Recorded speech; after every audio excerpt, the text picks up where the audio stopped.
live on a Tuesday, and look who's back in the saddle. It's not April Fool's joke. My partner's back. Welcome back, partner. How was your vacation? Oh, man, it was great. It was just great to spend time, all 4 kids, my husband, all of us together for really 8 days straight, and we just don't get enough time where all of us can be together because everybody's got a crazy schedule. So it was relaxing, it was fun, it was enjoyable, just made me love my family even more, and it made me love you even more because you had me the whole time. I'm sorry about yesterday. We know that there's were those rainstorms all over the East Coast and in Columbus. So that was a brutal day of travel yesterday, but that is okay because it was a phenomenal week. Thank you so much for filling in so I could do that. Oh, of course, came flying through Baltimore last night. That's one of the reasons why they moved up first pitch about 40 minutes. Yeah. Now, I think a lot of that had to do with like the post work that's required to the field and the maintenance and everything that goes into it because it was way late in the day. It was probably more like 8 o'clock and it came in hot. So I understood what it was that you guys were dealing with. It deservedly so. A lot of those planes were grounded because it was a pretty gnarly storm. So anyway, we're glad you're back. We're looking forward to a number of things, including it's draft month. So, 24 days out, little over 3 weeks out to the start of the NFL draft. So we're looking forward to that. We're looking forward to our inaugural Vault Summit coming up this weekend. You and I will be shoulder to shoulder on Friday. Looking forward to that show in Columbus. Looking Yeah. forward to meeting your whole family finally in person, other than just our virtual visits that we've had, aside from Gardner, who you brought to Baltimore a couple summers ago. And obviously, we're looking forward to today's show. And this is what we have coming up for you. Chris Canty and Shannon Sharpe, both former Ravens in their own right, had some harsh criticism for John Harbaugh yesterday in terms of what his playoff resume has been in recent seasons. We'll get into the specifics of that. And also, being that it's the league meetings this week, the annual NFL league meeting, which takes place in Palm Beach, Florida. Interesting to go back to the combine compared to earlier this week when John Harbaugh spoke, Sarah, and compare the different press conferences and specific messaging to this point that was shared on Mark Andrews, one from EDC, one from Harbaugh. We'll compare those notes and a number of other things as well, including projecting Lamar's potential extension that's been teased a couple times in terms of the internal discussions that are apparently being had. So we're diving right in today.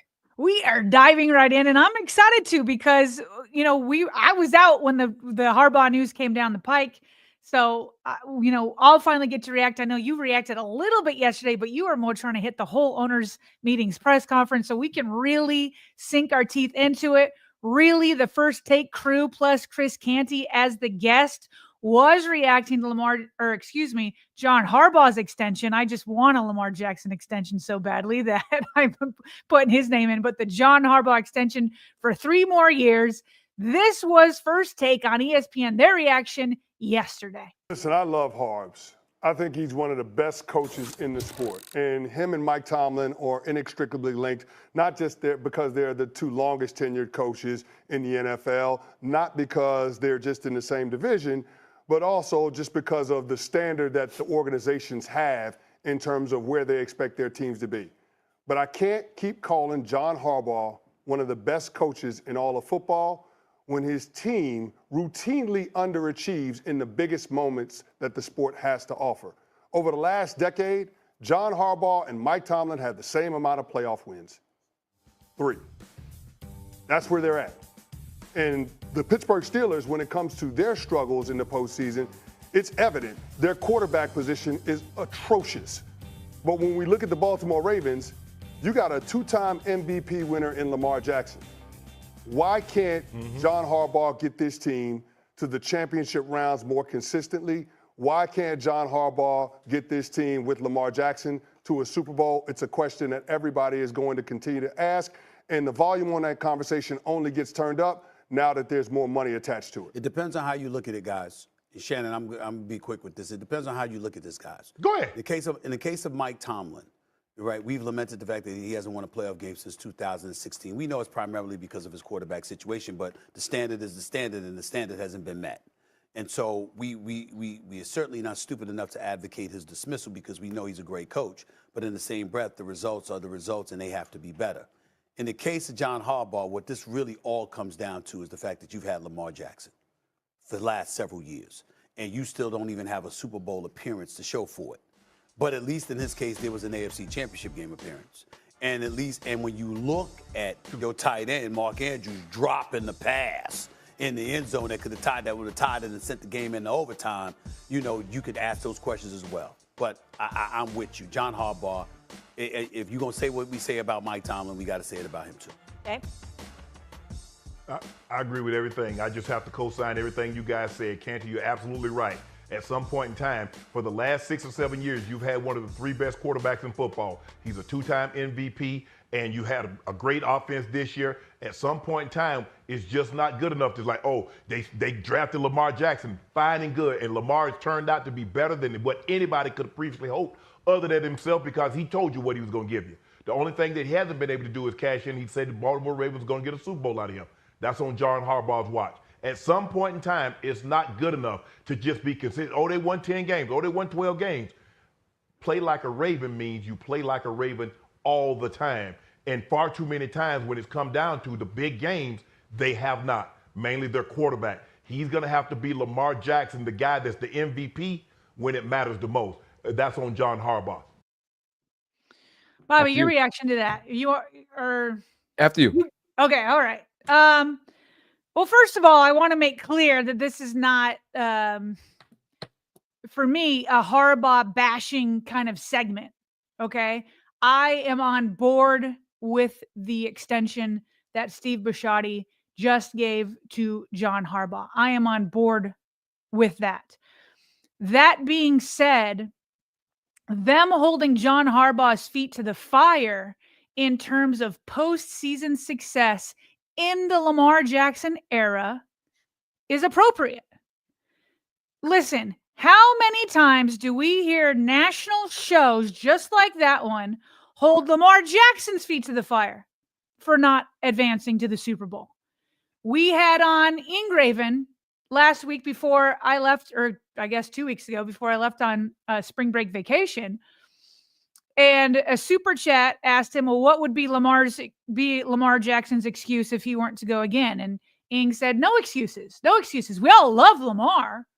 We all have, many of us have optimism that he's going to punch his ticket to the Super Bowl. But there are no excuses at the end of the day. You can't have excuses. That's not what the Professional Football League is all about. The National Football League is all about. And so if Lamar Jackson is talked about ad nauseum and his playoff record, especially going to the Super Bowl, if he can be held accountable, why isn't the head coach held accountable? When John spoke at the owners' meetings yesterday with the press conferences, he talked about when he was going through the contract extension negotiations with Steve Bisciotti and EDC and the Ravens organization. And his agent said something to him. He said, John, you're 5 for 5. And John said, what do you mean? And he said, well, you've had the 2 best GMs in football in Ozzie Newsome and Eric DeCosta. You have the 2 best presidents in Dick Castanel, Sashi Brown, and you have the best owner in Steve Bisciotti. Now, people can debate whether they really think Eric DeCosta is the best GM or Sashi Brown and all that kind of stuff. But Bobby, I think for certain, all of those guys are top 5. Okay. So John Harbaugh has one of the top front offices surrounding him. He also has a 2-time MVP quarterback.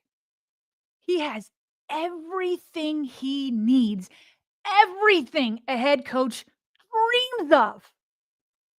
So I think it's appropriate that we call out that in the Lamar Jackson era, he obviously has a Super Bowl prior to Lamar Jackson with Joe Flacco and that crew and Ray Lewis and Terrell Suggs and Ed Reed and all those guys.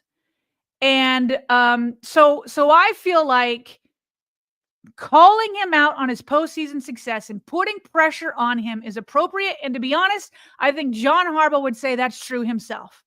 He doesn't want his quarterback to be slammed all the time. He's always going hard for Lamar when he's asked about him. So I could see Harbaugh being like, great, give me that pressure, give me that weight, and he should. He should. He's the head coach. He has everything he needs. Sometimes it's all on him. It was Mark. He didn't drop the ball on the 2-point conversion. Mark Andrews did. He didn't fumble those balls. He didn't do all that.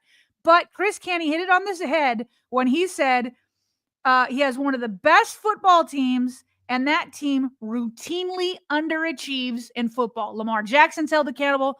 John Harbaugh should be too.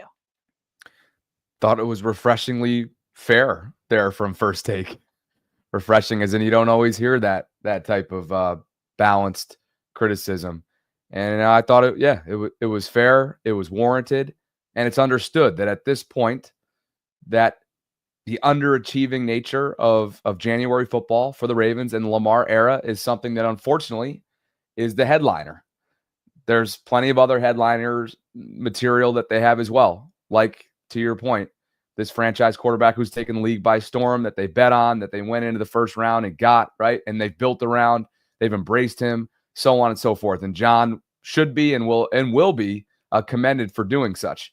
But ultimately, you know, that same quarterback is heading into his eighth year. So at some point you have to be graded on what have you done for me lately, not what have you done for me in the past, or in this case, what have you done for this player who no one was going to take a flyer on in the first round. So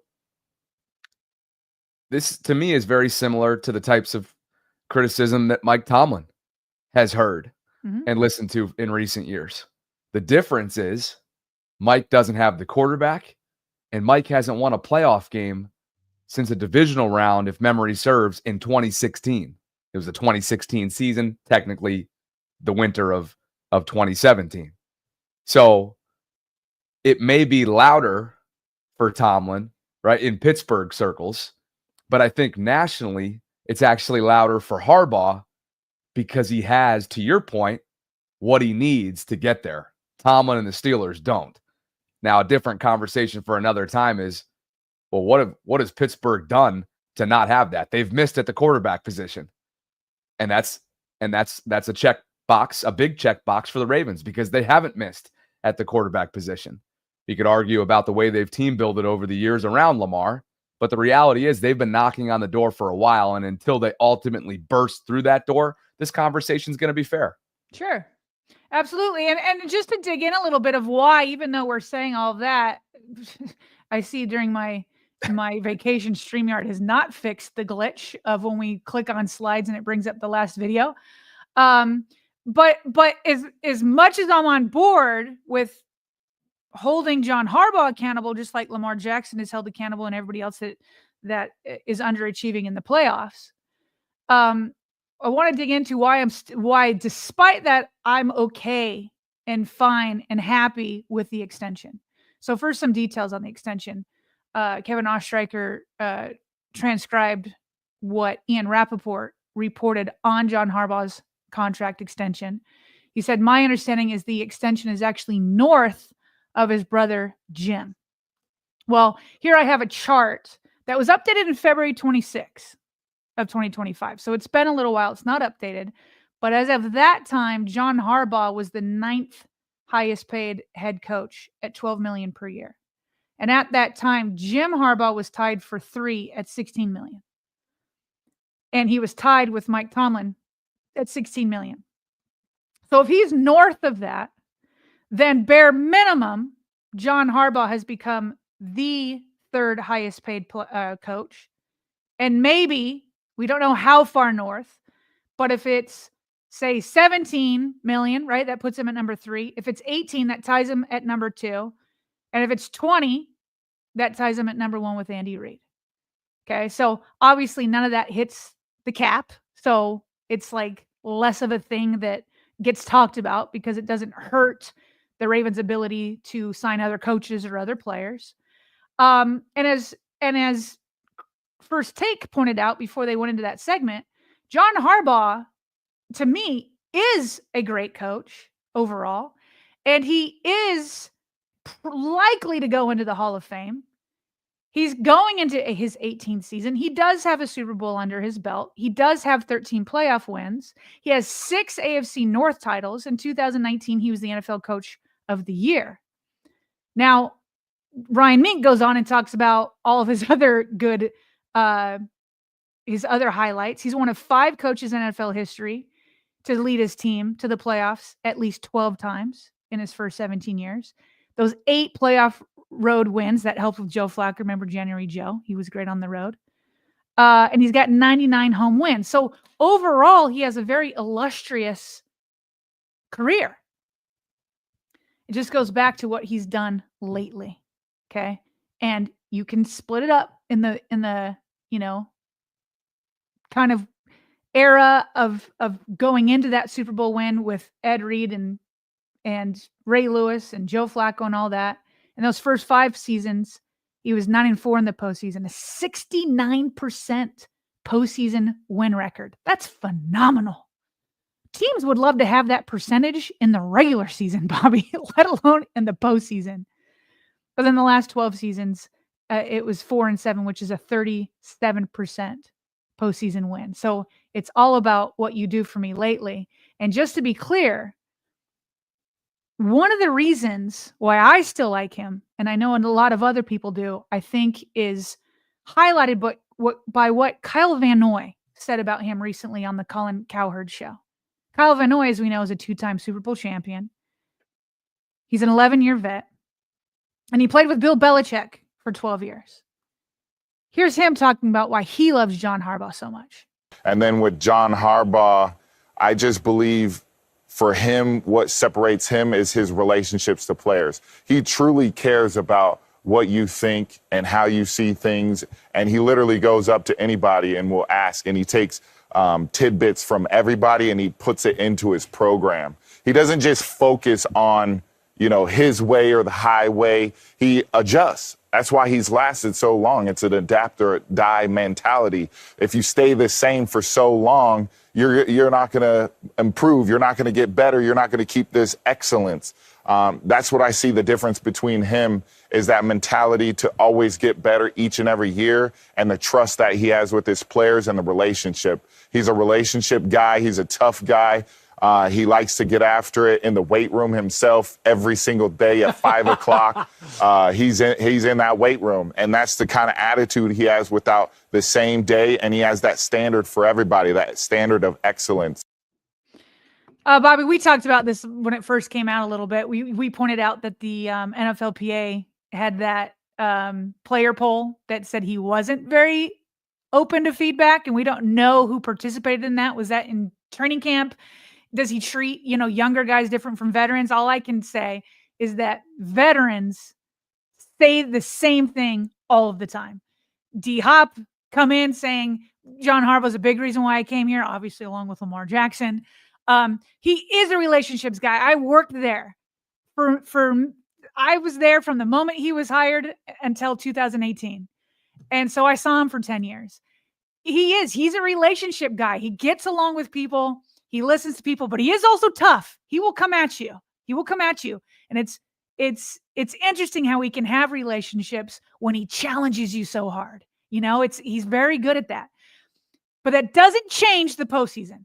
Just like I love Lamar Jackson, I love his MVPs. There's still the Super Bowl cloud hanging over him. To me, it's the exact same thing with John Harbaugh. He's a great coach. Lamar Jackson's a great quarterback. I want Lamar Jackson to have an extension. I'm fine with John Harbaugh having an extension because of what I believe they will do in the future. And I still believe that together they will win a Super Bowl. And that's why I'm fine with the extensions, but they got to get it done. Yeah, I'm on record earlier this week as well, co-signing, obviously, the extension. We know that Steve Bisciotti, based on what you've said in the past as well, from all your experiences with the team, does not necessarily believe in coaches going into lame duck seasons, meaning the final year on their contracts with their futures being uncertain. And what we now know is that it's certainly anything but through 2028. If you missed it earlier this week, Harbaugh has been extended, so he'll be in Baltimore, tied to Baltimore through at least the 2028 season. I believe that's on par with Ronnie's extension, right? So Ronnie Stanley will be here through 2028. Roger Rosengarten on the opposite side of the offensive line will be here through 2028. And obviously the domino, we're still waiting to fall on Lamar's, still waiting for potential extension for Derrick Henry. Both of those topics were talked about among others as well in yesterday's show, which essentially was me bringing you guys through every takeaway that I had from, I think, 30 plus minutes. He sat down with reporters for around 30 minutes or so, maybe even more, maybe even a little less at the NFL Annual League meeting. So with that, let's take a quick pause here, get some super chats in. We appreciate you guys for being with us. I should have said this off the top as well. Sharu Hashmi is this month's and this episode's small business Patreon title sponsor. So Sharu, we appreciate you. Thank you for all the support that you give us through Patreon. And let's get to the next network who hit us with a super chat about 10 minutes ago. And they write, if you replace Harbs, you got to find someone better, which is very difficult to do. By the way, would love to hop on at some point. Love what you guys do. I believe that's Josh on the other end, if I'm not mistaken. So Josh, if that's you, appreciate the love. Thanks for the super chat. Rave Kingdom, Sarah, right as you return. You must have missed you. Before I read that, let me give you a quick update, and also those that are listening. So I told Bobby before we started, I had a major plumbing issue right before I left on spring break, and I had it perfectly timed up for them to come yesterday at 4 p.m. to come and fix it. My kitchen sink, the water's turned off. We can't use it. Well, as you know, I was stuck at the airport, so I couldn't be home for the plumber. And they gave me a window of 8 a.m. to 1 p.m. today. I need water in my kitchen. So I took it, hoping they'd come before the podcast. But I just got a text. They're on their way. The plumbers are on the way. So I may have to dip out for a second during the next segment, just for everybody. But we need water, and they're on their way. So I will be dealing with that in a few minutes here. So sorry about that. Okay, Rave Kingdom. Hashtag Ben Cleveland. I call Cap on everything. By the way, I don't know if Rave Kingdom saw John Harbaugh's comments yesterday. Maybe we'll pull it for tomorrow. But he talked about Ben Cleveland. They asked him his reaction. Did you see that? Oh, he was like elated. Not only did I see it, I made it a part of yesterday's show. Rave, where were you? Where were you, Rave? Huh? Oh, man. Evil Smarty. I mean, John Harbaugh was acting like there was no history whatsoever. None. Yeah. None between those two. And he was just like, oh, this is great. He can play everywhere. I'm so happy about this. And Ben wanted to come back. And this is what, by the way, grown men and women do. They get over stuff. Mature people do not hold grudges. I'm telling you, man, you can get over stuff quick. Now, there's a difference. You don't let people mistreat you. But if you can get over stuff mutually, I love that when people can be like, that's in the past. Let's move on together. I love that because both seem to be happy with each other still. He was very complimentary of him in field goal protection unit work, which was a very random thing to say. Yeah. He's like, nobody ever talks about this. And I'm like, you don't say the field goal blocking unit. Nobody talks about that, huh? Should we make that a weekly segment? That was one. And two, did hint at the fact that there could be punishment coming down at some point, given the DUI charge. So those are a couple takeaways from yesterday. Thank you, Rave. And thanks to Evil Smarty, who wants to know if there's anything that we don't like about John Harbaugh. Anything come to mind?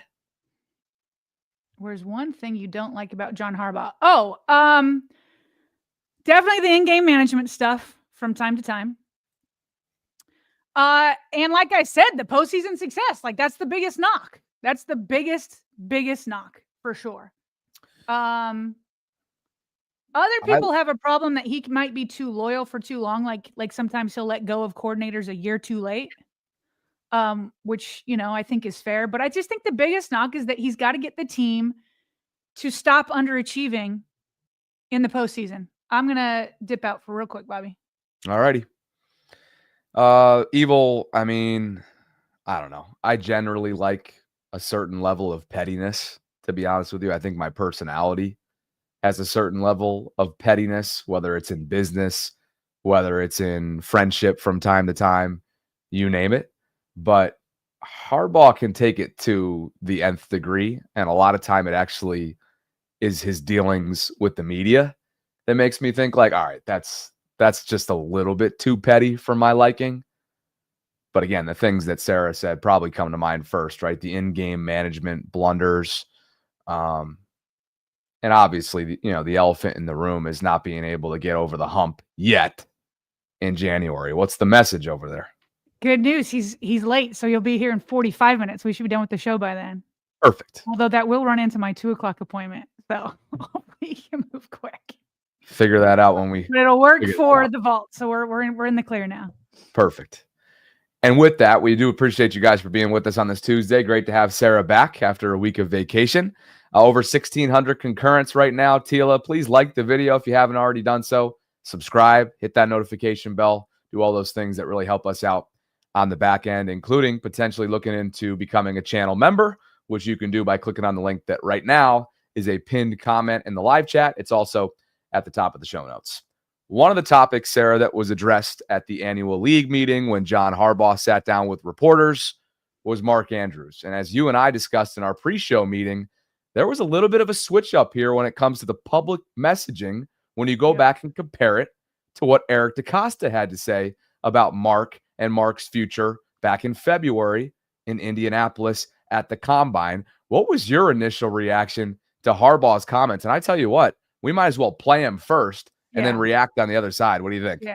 Here he is when he was asked about Mark yesterday at the owners' meetings.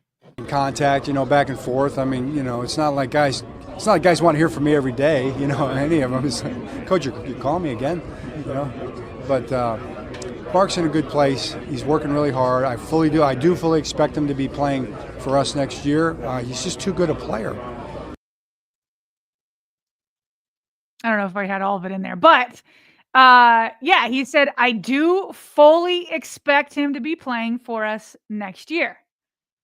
Bobby, listen, there was always going to be speculation coming into the offseason of whether Mark Andrews would be a cap casualty just because of his $16 million cap hit. Always. So there was going to be speculation. But if Eric DeCosta responded in that way when he was asked about Mark, there would have been far less speculation. In fact, he could have put a kibosh on all of it. Remember, this is what he said. He was asked at the Combine, would he consider trade offers for Mark Andrews? If that was a Lamar Jackson question, he'd be like, heck no. But instead, he responds, would you consider trade offers? He says, I think Mark Andrews is a great player. We're blessed to have 3 really good tight ends under contract this year. Mark's going to go down as one of the great players. He'll be in the Ring of Honor someday.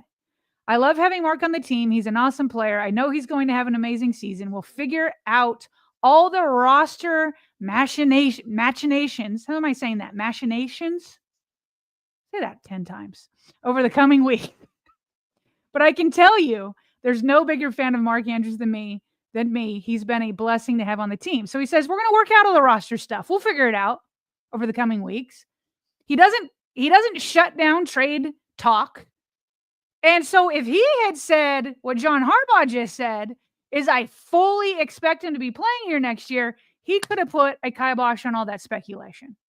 Okay. So that is a major switch up. And I think that we correctly interpreted Eric DeCosta saying to other GMs, I'm listening.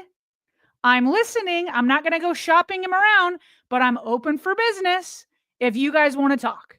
I think that's what he was doing. He was leaving the door open for that possibility.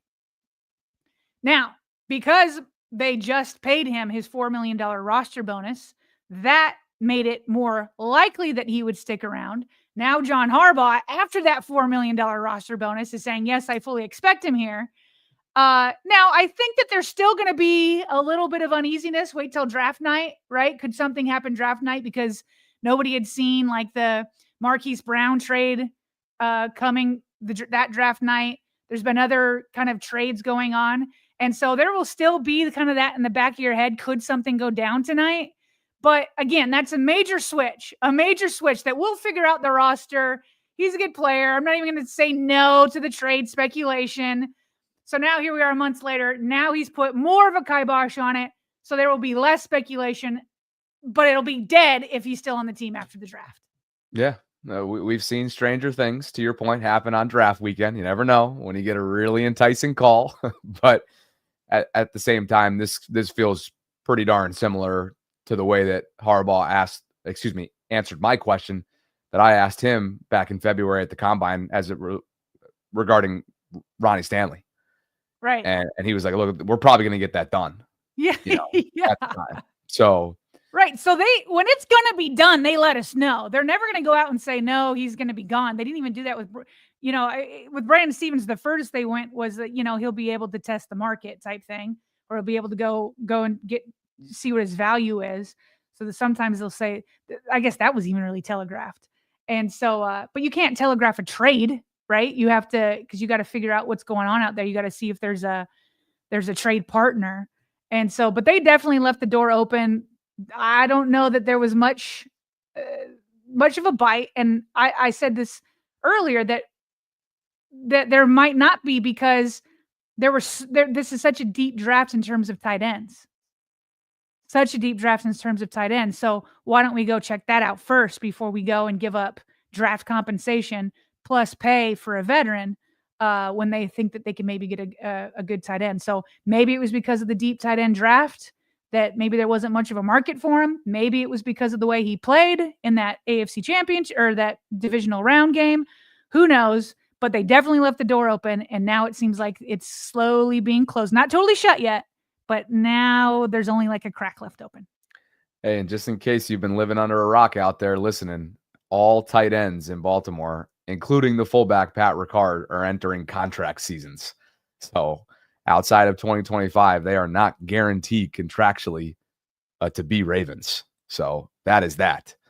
Now, speaking of contracts and extensions from our opening topic, another discussion point from yesterday at the league meeting was John Harbaugh sharing that there has been internal discussions, which isn't exactly groundbreaking news, Sarah, but related to Lamar, who's under contract for the next several years in Baltimore. But as we know, in the mid 40s will be his cap hit for 25. It skyrockets to the mid 70s in 2026, which is obviously not feasible, not very optimal for team building.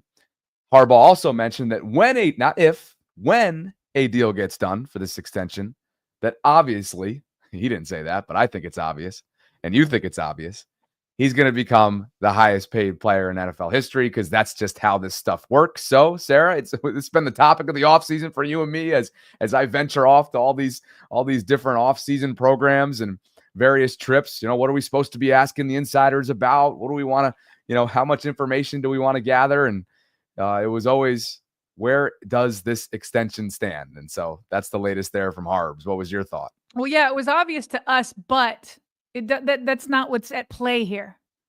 What John Harbaugh is doing is publicly saying, as I'm sure they've said to Lamar, because, they said we've had internal discussions. It sounds like they've had some extension talks already. It's already kind of been happening. It started. I don't know how far it's gone. But John Harbaugh is sending a message to his quarterback, to his team, to the NFL football world.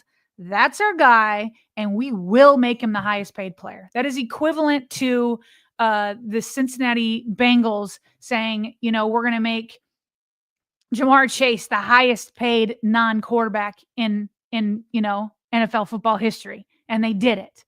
And, when your guy is your guy, you don't give a lukewarm message like they did with Mark Andrews originally, right? There is no way they want to see a world without Lamar Jackson in his prime years outside of Baltimore. And so, yes, they've said it internally, and now they're making it public to the world. They're letting their love for Lamar be known with the money, saying he's going to become the highest paid player in NFL history again. And he also said later on, he's like, and then we'll probably do it again.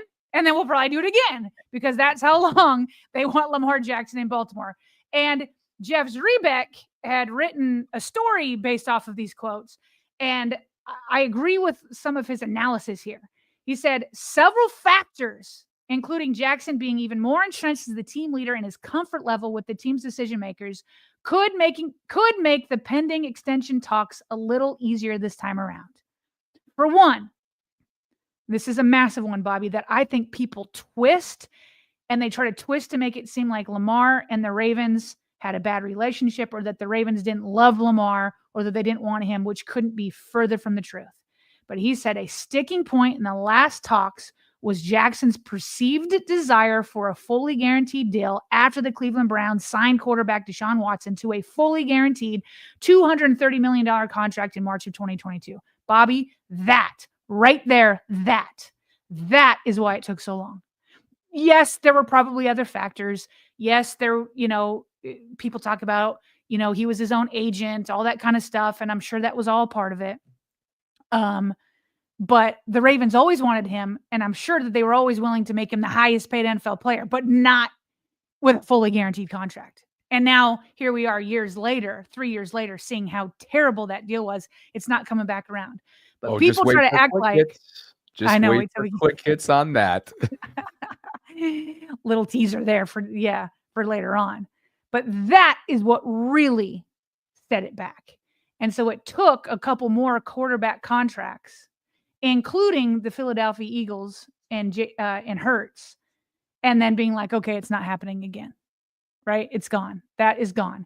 And the NFLPA was with Lamar. They wanted to put their foot down because they wanted it to be more of a thing. But it did not. It was not a commentary on whether the Ravens believed in Lamar or whether they loved him or all that. They always wanted it. They just didn't want to go this fully guaranteed route. So I agree with Jeff here. He said that was a major sticking point. And he says the Ravens' stance was that the Watson's deal was the exception rather than an industry trend. Other deals signed by star quarterbacks since have proven the Ravens correct. Okay, the second reason why he thinks it's going to be easier should be easier this time around. He says the Ravens have just gotten a blueprint for a potential Jackson deal, and he names Josh Allen and Dak Prescott. I've got that here in easier readable form. This is what they have to beat. All they have to do is the same thing with Hurts. They're like, let's just take Hurts' contract and we'll beat it by a little bit. Same thing here. Josh Allen just got a new one. He got $250 million guaranteed, 6 years overall. So you got to beat that. And then Dak Prescott is $60 million yearly average. You try to beat that. Those are the two benchmarks. There's no fully guaranteed, issue around here. So I agree with Jeff. It should, in theory, be easier this time around. In theory is the operative. Famous last words. Words there, right there. Exactly. Yeah. Well, hopefully that's the case because, again, with that number skyrocketing to, upwards of $70 million for a 2026 cap hit, you're not going to be able to surround him on both sides of the ball with what he needs if that number exists. So hopefully that is a long afterthought, right? The thought of, or the uncertainty surrounding an extension is a long afterthought by this time next year, especially for Eric DeCosta and his front office's sake. You got some numbers here. Yeah. And so I said in the first segment that, John Harbaugh it is fair to criticize his postseason success in the Lamar Jackson era. But I said I was fine with the extension because I believe John Harbaugh and Lamar Jackson will win the Super Bowl together. And I feel the same. Here's why you pay Lamar. It's about what you still think he's going to do in the future. But look at what he just did, Bobby. It's just insane to me. He's the only quarterback in NFL history to have a season with 4,000 passing yards, 40-plus passing touchdowns, and 800 rushing yards. Talk about a complete quarterback. Lamar Jackson is responsible for 25% of all games in NFL history where a quarterback has had a perfect passer rating. Well, since he got in the league, I shouldn't say in NFL history. 25% of the perfect passer rating games. And then check this out. Even though he's had 4,000 plus passing yards, he had that last year. Check this out. This graphic from, what is that? Pickenham. The most garbage time passing yards. Okay. So there's that 4,000 yards. There were not a lot in garbage time. Here are the top 14 quarterbacks with the most garbage time passing yards. Jared Goff, 857, so almost 20% of his total passing yards. Jordan Love, 826, 24%, almost a quarter of his passing yards are in garbage time. 20% for Bo Nix, 20% for Caleb Williams, 15% for Baker Mayfield, 30% for Drake May, 16% for Josh Allen, 15% for Kyle Murray, 15 for Jaden Daniel, 20 for Bryce Young, 21 for Will Levis, 21 for Dak Prescott, 11 for Brock Purdy, 8 for Joe Burrow. We've hit the 8% mark. Lamar's not even in the top 14. You cracked me up here. You made me want to go look up Josh Johnson's 2024 stats, so I did. He played in 6 games. Who did? Like, it's just I just feel like context to this graphic is that Josh Johnson played in 6 games. Doesn't take away at all from Lamar, obviously. Yeah. But they're just like, at times, they're like, you know what? You're all set for the day.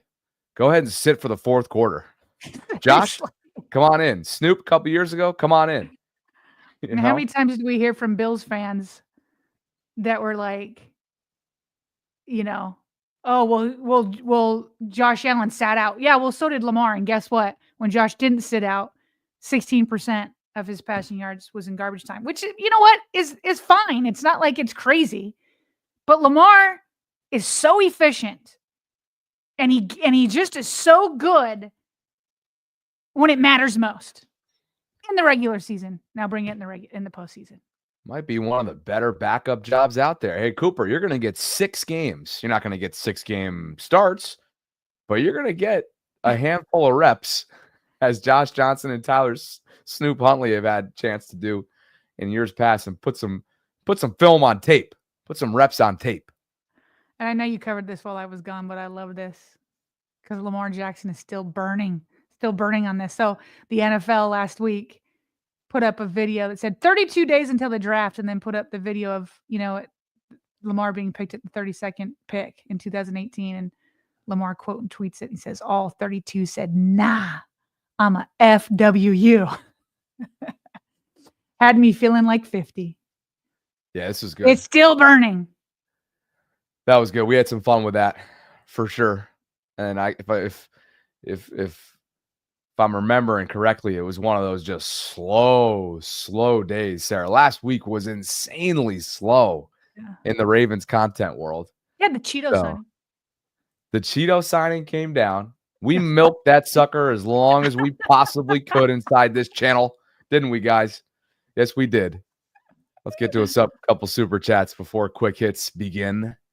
There's a couple good quick hits, by the way. I'm looking forward to them. Okay, all right. And maybe a couple good super chats from Rave Kingdom. Let's see. Oh, boy, it's about Ben again. I may have spoke too soon. I seen the Ben Cleveland thing, and I copied Ben Cleveland's decision. We do not condone this decision of yours, Rave. Maybe you're joking. On to the next. This show sucks. Wait for it. Laughing emojis. April Fools. LMAO. I'm the best. Hashtag Ben Cleveland. Maybe you're April Foolsing us on both of those. Please, Rave. Don't get in the car.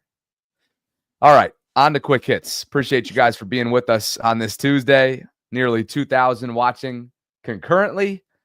And Sashi Brown, Ravens team president, caught up with reporters on Sunday, I believe it was. And Jeff listed out a few of his takeaways, tidbits, as he likes to call them. The Ravens will not be raising ticket prices in 2025. I'm sure the fan base will be pleased to see that. They've also expressed interest in hosting a future NFL draft. They've been in discussions with the league. We've heard kind of small little tidbits on that in the past, also from Sashi, if I believe. And M&T Bank Stadium renovations are on track. The training facility is also under renovation.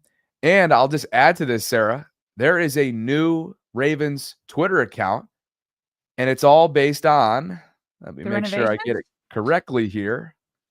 I'm going to go ahead and pull it up on the screen because the Ravens now have rights to start marketing in London, in the United Kingdom.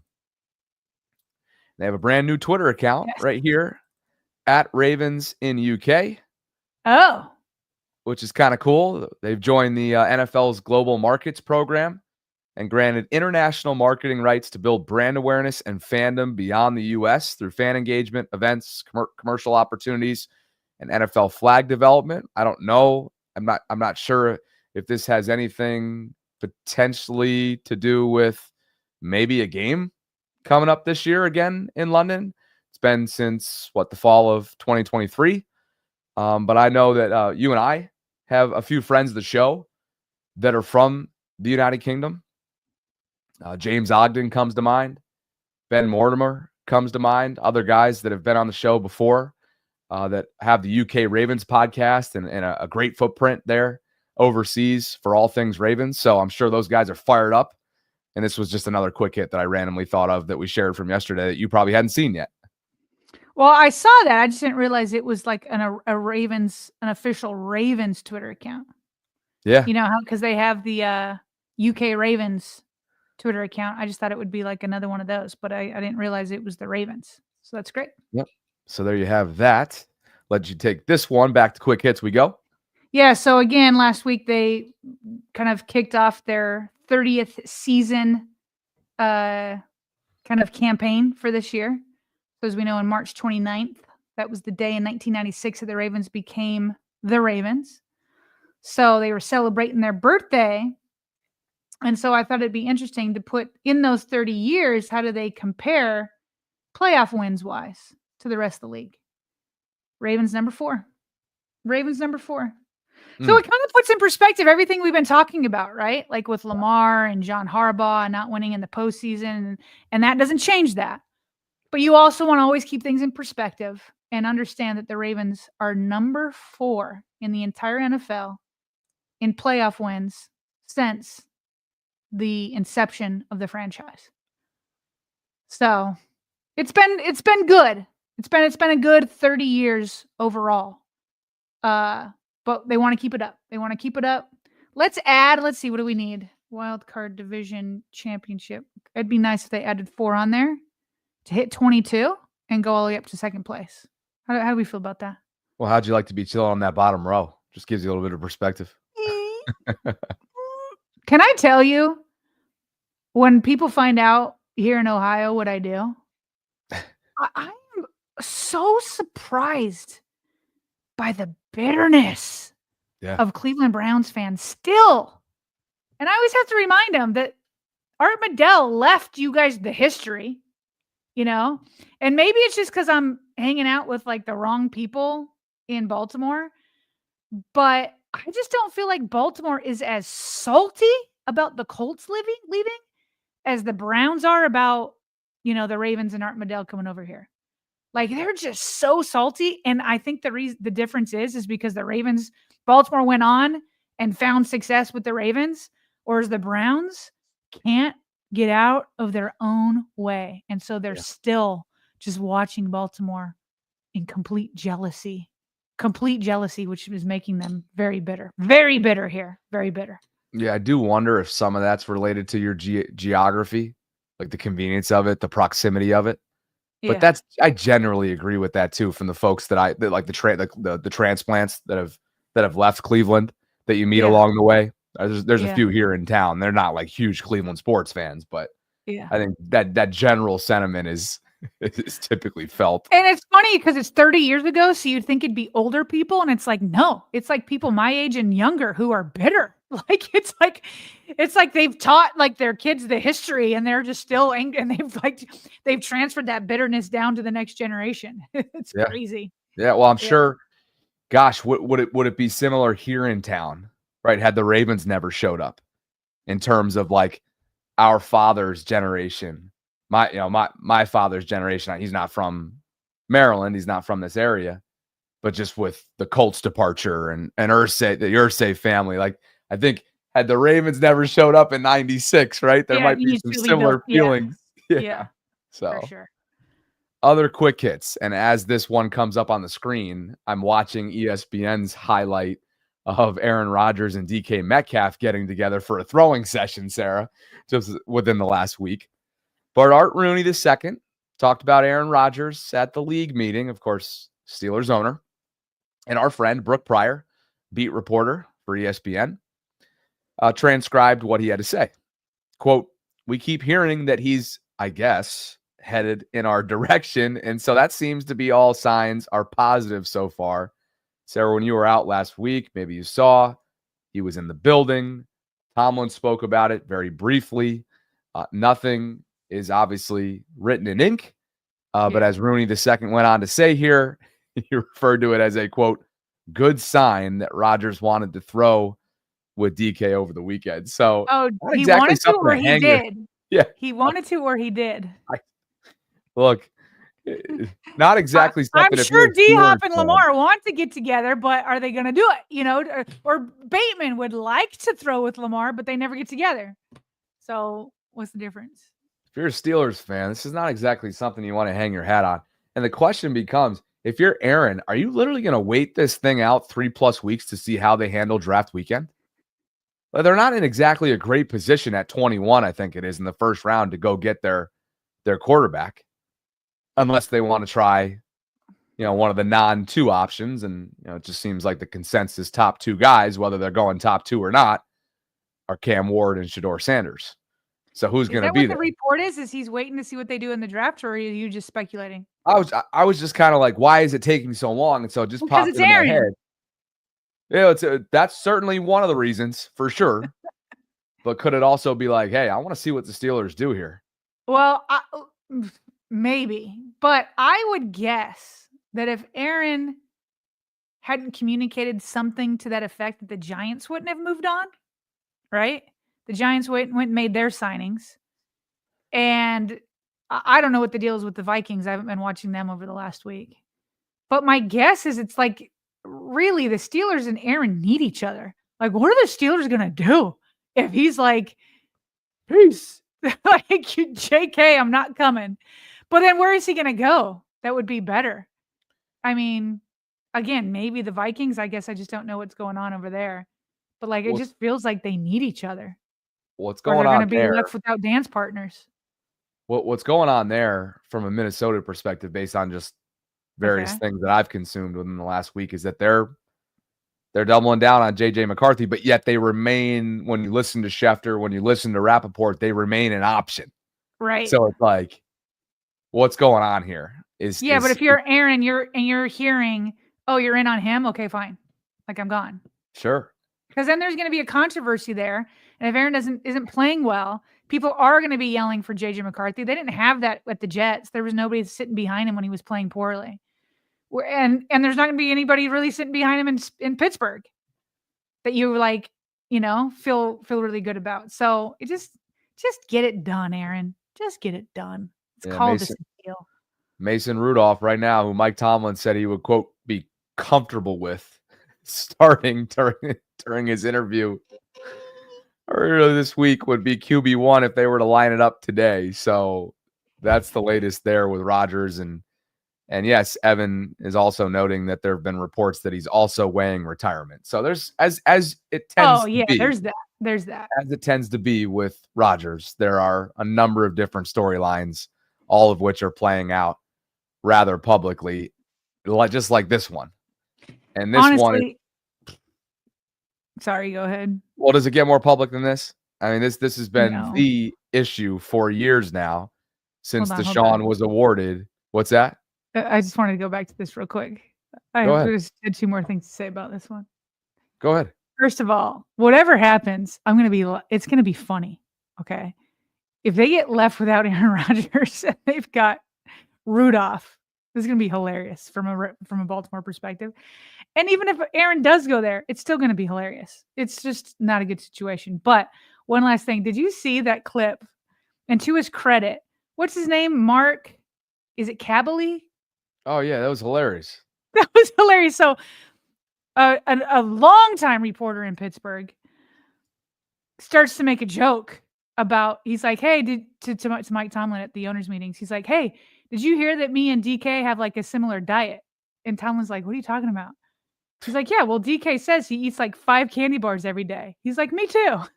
And Tomlin looks at him and he goes, oh, well, you wear it a little bit differently than DK. Oh, yeah. He was and to so Mark's quick. Credit, he's the one who tweeted out that video, and he's like, I walked right into that one. Oh, yeah. He was so quick-witted with that. Most people would wear it a lot different than DK if they were eating 5 candy bars a day. Tomlin was so quick-witted with that. That was clever. So this one I know you're excited about. Oh, yeah, because this probably is the first legitimate finding that I mean, there's been a lot of them when you just look at the situation, the injury history, the number, where Cleveland is, whatever angle you look at it. I think there's been a lot of reason to believe that Deshaun Watson's played his last snap as a Brown. Now, I know I floated that whole 2026 scenario a few weeks ago. That was really just for the purpose of trying to figure out how the Browns could possibly get a little bit more out of him, right, financially, and actually make him earn some of what they've given him. But how about this from Browns owner Jimmy Haslam, transcribed here by another friend of the show, Mary Kay Cabot in Cleveland. Quote, "We took a big swing and miss with Deshaun. We thought we had the quarterback. We didn't, and we gave up a lot of draft picks to get him. So we've got to dig ourselves out of that hole. It was an entire organization decision, but it ends with D&I, so hold us accountable." Sarah, it is a slow death. The slow death is on in Cleveland. Oh, yeah, it's like continuing. It's been a Yeah. slow death for years. Yep. What's crazy is he's still on the roster, Yes, he is. but they've hit the point that it's just like, everybody hits this point at a certain age in their life, but they've hit it with the certain point in his contract where it's like, I just don't give an F anymore because it's like, you just don't care. Like, there's no coming out of this. And while it's fun for Ravens fans to laugh at the whole situation because they're our rivals, it also is like a learning moment because fans across the league, including in Baltimore, always want their teams to take a big swing, right? You want to take a big swing. And everybody wants it every single year. But some years, there's just not people out there that's worthy of a big swing. Right? So coming into this offseason, we were talking about how just a not exciting veteran free agent group it was. There just weren't a lot of exciting guys. Everybody wanted, including me, we all want this game-wrecking pass rusher. But there wasn't one available. There wasn't really one available. There might be ones that could be an upgrade in Baltimore, but there wasn't that guy available. And so sometimes guys are just not worthy of a big swing, or sometimes a whole free agency group in a certain year isn't worth a big swing. And so it's not just about taking big swings. Remember we brought in audio from Jason Lockenfor on 105.7 where he was saying that Jimmy Haslam wants to win more than Steve Bisciotti because of the swings. He's like, well, maybe he missed, but at least he took the swings. No, that's the wrong mentality. You don't just swing for the sake of swinging. If a pitcher's throwing a ball, you don't swing. At least he swung. Nah, he swung at a bad ball. This was the catcher had to go diving for the ball. It was bad.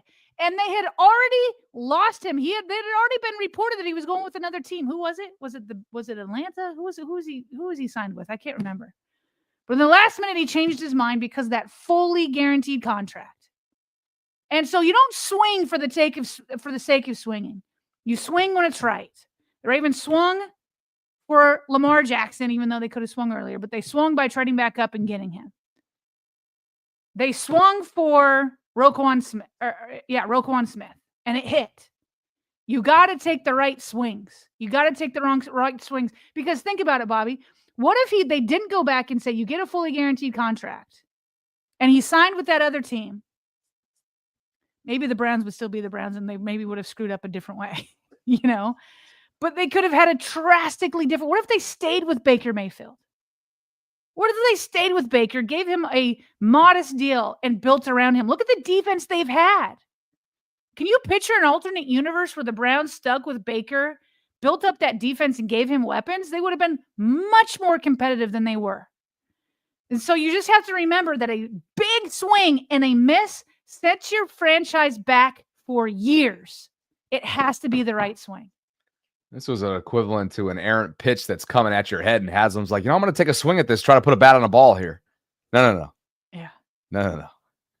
Just get out of the batter's box. Get out of the batter's box. More from the NFL's league meetings. Diana Rossini of The Athletic, noting, as many others did earlier today, that the NFL's owners have tabled the proposal to ban the tush push. Sarah, this is something that Philadelphia obviously has nearly perfected. It's something that is very much a football play. And there really is, after looking into it this morning in detail, there is no concrete data that suggests injuries are at all involved or as a result of the tush push. So that's an important factor. Also, Mike Vrabel, he's the newest head coach, of course, of the New England Patriots. He had a hilarious quote during his press. So AFC coaches met with the media yesterday. That's why Harbaugh was yesterday. NFC coaches were today. He's now in New England as the Patriots head coach. He had this to say when asked about it.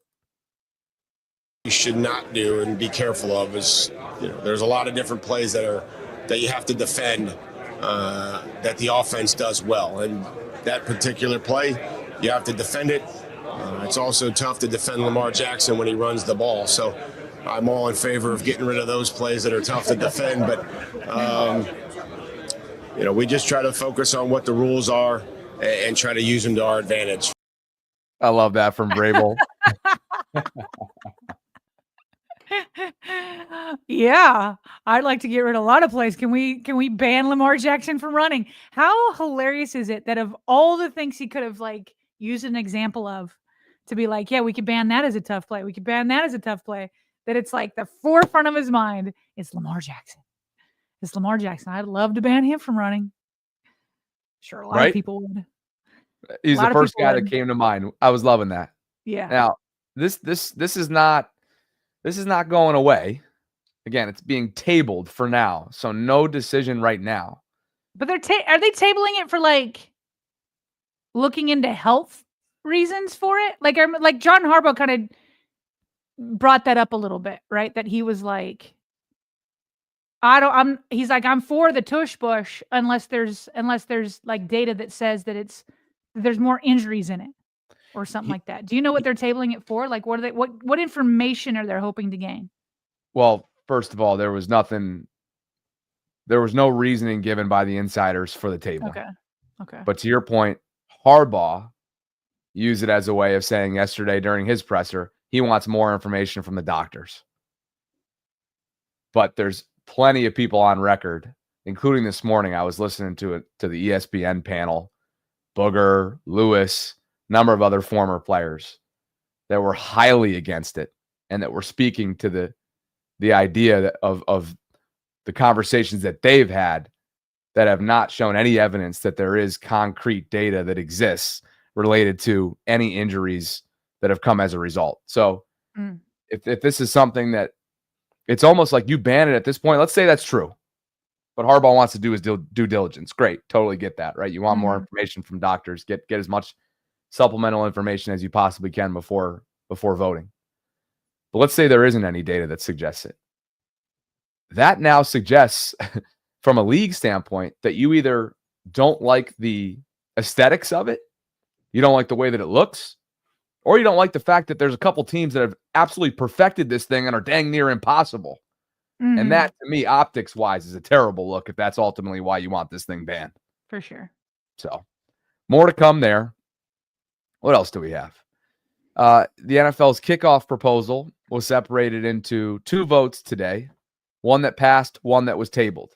A couple things have been tabled here. This is from Adam Schefter. 1, the football now moves to the 35 after a touchback. That passed. 2. Wait. So wait. The football now moves. They kick it from the 35 or they just place it at the 35? Placed after a touchback. So they're okay. Gotcha. My bad. Okay. I thought touchdown. That was touchback. Okay, go ahead. Yep. And then 2, no, this is what's being tabled. And then it looks like, okay, here's where it's going to pick back up, by the way. There's going to be a May meeting. So I'm sure that's where the tush push will be, they'll revisit it then. 2, no vote at this time on the onside kick modification. It's going to pick back up at the May meeting. So just a couple things to look at there. That's funny because it used to be the 20. Then it was moved to, what was it, the 25 or 30? And now it's the 35. They really do not want touchbacks. They're trying to make it exciting. Before we know it, it's going to be at the 50, Bobby. Oh my goodness, they are tinkering. Last year was such a disaster too. Like their experimentation last year was not it. Not it. Remember they're trying to make a football play that's unexciting exciting. I think there's not much you can do. Right. I still remember, I was shocked. I remember as an intern at the Ravens, and I had dinner with the other interns and Coach Billick, and Billick was like, if it were me, I would just get rid of special teams altogether. That's hilarious. He's like, how ironic. What are we doing with this? How ironic is it that then after Billick, the first head coach they go find is a special teams guru? I know. Right? There's some I irony. hope I'm representing him right. I can't remember if he said special teams altogether or the kickoff or whatever. It was years ago, so don't quote me on that. Yeah, we'll have to have him on at some point. I would love to get him on for draft coverage, by the way. You and I are going to be hard at work this weekend at our off-season meeting to figure out how we want to handle draft coverage this year and all the other things that are on our docket. One other thing that just came in, and so I'll just bring it up here, that the NFL is using Sony Hawk-Eye technology to electronically measure all first downs next season. That means there is a new era underway. The chain gang, going to remain on the sideline, Sarah, as a backup crew. So this is a pretty big deal. Is this the one that we covered a while ago? And they have they don't need the sideline crew because you have it in the sticks, but you still have to get the ball placement right. Like isn't that the refs still have to do the ball placement? Well, why don't I read some here? Because we're bringing this in real time, obviously. So we haven't digested it since it came up smack dab during the show. But some more here from NFL.com. Give it to me. Sony's Hawkeye virtual measurement system allows the NFL to accurately and efficiently measure the distance between the spotted ball and the line to gain. The technology, tested extensively last season, will bring a new level of precision and speed to NFL officiating. That doesn't answer your question, but no, it does. The refs still have to spot it. It's not like it's using a chip in the ball, which is hard to do with the shape of the ball. But you're still relying on the refs to spot the ball. But you just said it was more like the distance between the sticks. Sony's Hawkeye virtual measurement technology will serve as an efficient alternative to the process of walking chains onto the field and manually measuring whether 10 yards have been met after the official has spotted the ball. Exactly. Okay. The chain crew will spotting it, which could be imperfect, obviously. Sure. The chain crew will remain on the field in a secondary capacity. So I don't know that it does much. It may not, but people care about it, don't they? But I think they think what you thought. That it's going to be more efficient spotting, right? Because you're like, oh, this is a big deal. And it's like, eh. Yeah. That was my initial reaction for sure. Yeah. Which is not exactly, that's not exactly it. Yeah. People would definitely care about this if it were true. Zay Flowers having a little bit of fun, reposting an April Fool's post put forth by everyday_Ravens on IG, sharing a would-be that never was Zay Flowers trade to Buffalo. Happy. Could you imagine if the Ravens really traded Zay Flowers to Josh Allen and the Bills for a third, and they said an 8th round pick? They were nervous about going too far with it. They couldn't put a 7th rounder. Just to make sure that you understood it was April Fool's, they had to put in 8th round. Man, let me tell you, what a sorry holiday this is. You know that? Yeah. I'm on record. Let me be on record for that. What a sorry holiday April Fool's Day is. I don't know where you stand on this. Not me. I mean, I don't know that it's not my favorite holiday, but it sounds like you got some passion there about it. It's just not it's like maybe I'm being a little harsh. Mungy? Little get off my lawn on this Tuesday. Yeah. But yeah, it's not for me. Chat, what say you? Back to the super chats. Yvette Biggs, hey, #Voltrons. Glad Sarah's back safe. Yes, she is. Keep Bobby balanced. Was I not balanced last week? Hope I was. Oh, Dreams. give us a little bit more of this, Yvette. Tell us what you mean by that. Dream says Ravens need to give Lamar at least an 8-year extension. Shoot, make it 10. Because then that'll be a good deal by the end of it. Give him what was didn't Mahomes get like a $500 million or a quarter? What was his? $250 million? Something crazy.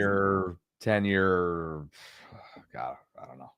Whatever. It's up there. All right. Ravens need to give Lamar at least an 8-year extension plus 3 remaining years he has on his current deal. So that would have him signed well over age 35. I'm with you, Dreams. Another one from the boy. Let you take it. A bunch of billionaires crying over a play. They pay millions to these players and coaches to figure out how to stop. I don't think it's the billionaires crying about it. Is it? Is it the owners? Because doesn't a team have to, like, wasn't it the Green Bay Packers that proposed it? It was the Packers who proposed it. Mm-hmm. Sean McDermott's been a big proponent of it, I saw, in Buffalo. Obviously, Philly, not exactly the case. Philly wants to keep that thing intact. Yeah. Your Mahomes figures, 10 years, 450. 450. Okay, so make Lamar the first half Billy. Huh. That gets him halfway to, remember, he said he wanted to become a billionaire. Yes, he did. He can make it off of that. Then you start investing, buy yourself a club, like a football franchise, be like Tom Brady, become a part owner. Then you can work up. Dude, a 10-year, $500 million or whatever deal. Done. I wonder what Lamar would choose if ownership was something he wanted to pursue. What sport? Not a fan. Tush push isn't about injuries. It's about an unfair advantage.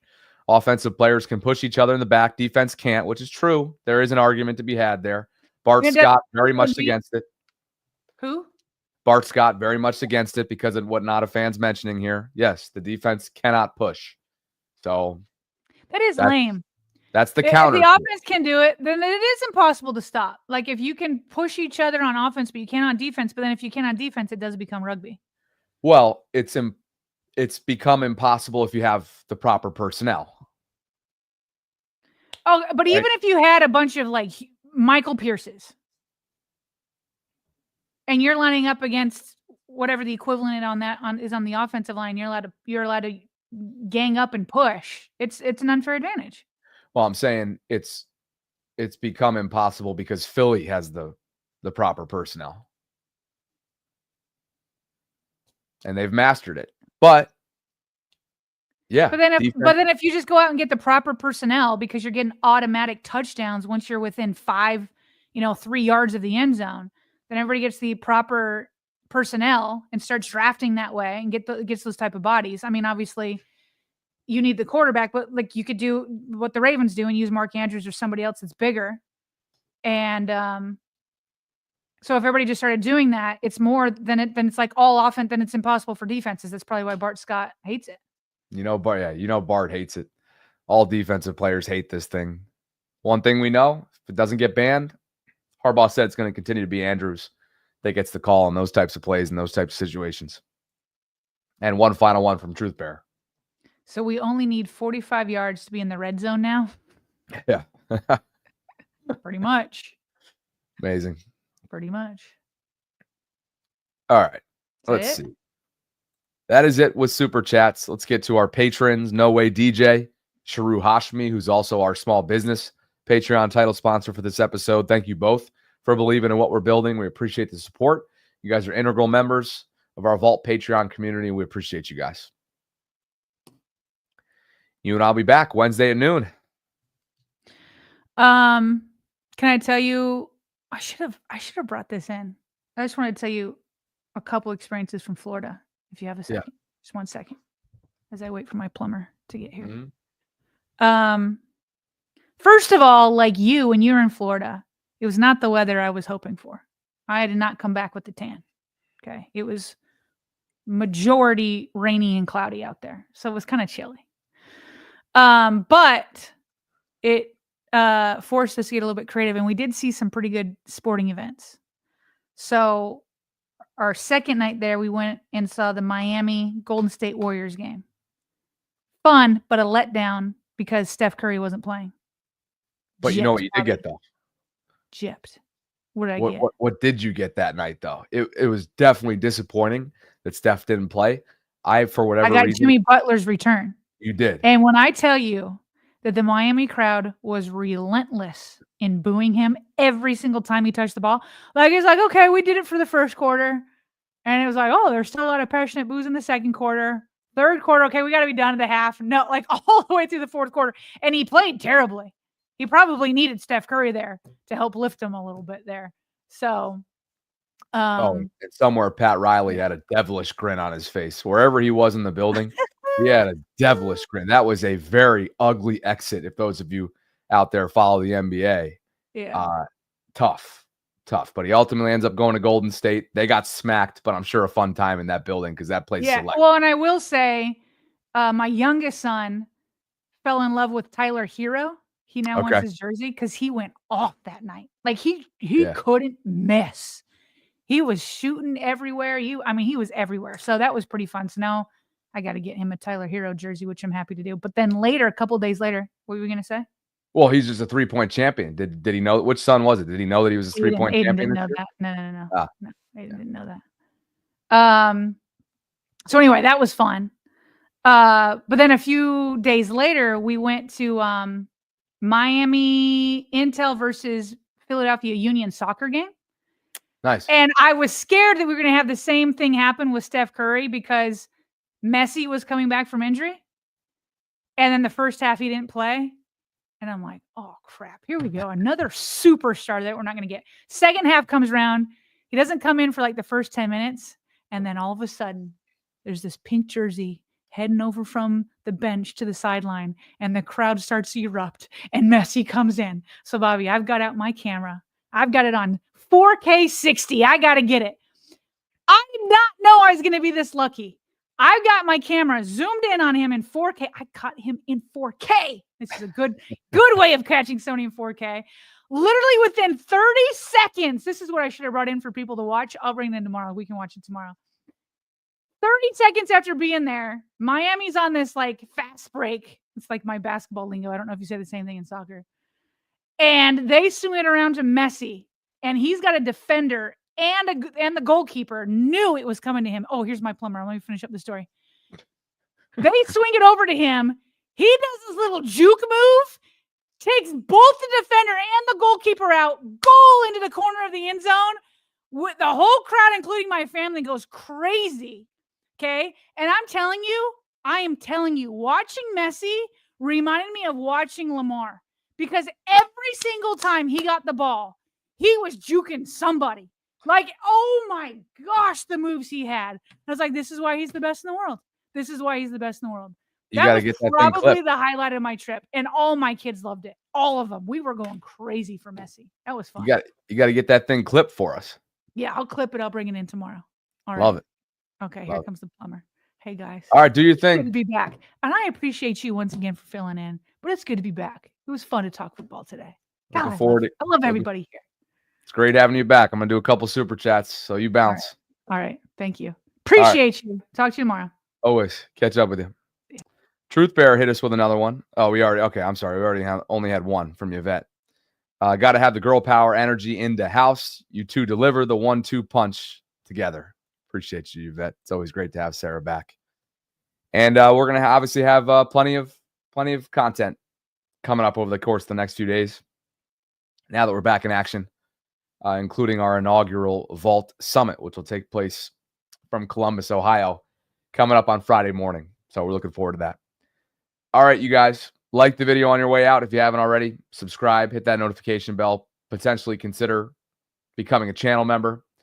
And we'll catch up with you in under 23 hours. As always, for Sarah Ellison and our great crew here, I'm Bobby Trossett signing off from this Wednesday, not yet, Tuesday, Ravens Lunch Hour live stream. We'll catch up with you on Wednesday at noon Eastern, if not before.